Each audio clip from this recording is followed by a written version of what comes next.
ఈరోజు మంగళగిరి, గుంటూరు, ఆంధ్రప్రదేశ్ ప్రజలకు మరొక శుభవార్త. ఎందుకంటే శ్రీ నారా చంద్రబాబు నాయుడు గారు 2014-19 మధ్య ఒక అద్భుతమైనటువంటి ఎయిమ్స్ హాస్పిటల్ని మంగళగిరి ప్రాంతానికి తీసుకొచ్చారు.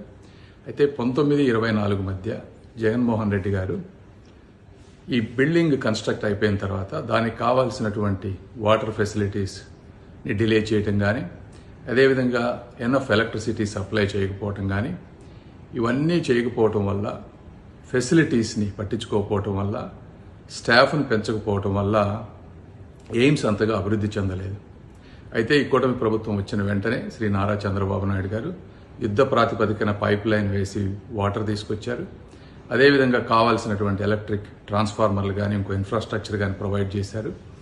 అయితే ఫిబ్రవరిలో నేను వెళ్ళి రివ్యూ చేసినప్పుడు అక్కడ ఓన్లీ 60% కెపాసిటీ మాత్రమే హాస్పిటల్ యూటిలైజ్ అవుతుంది. అయితే పేషెంట్ వాల్యూమ్ విపరీతంగా పెరుగుతుంది.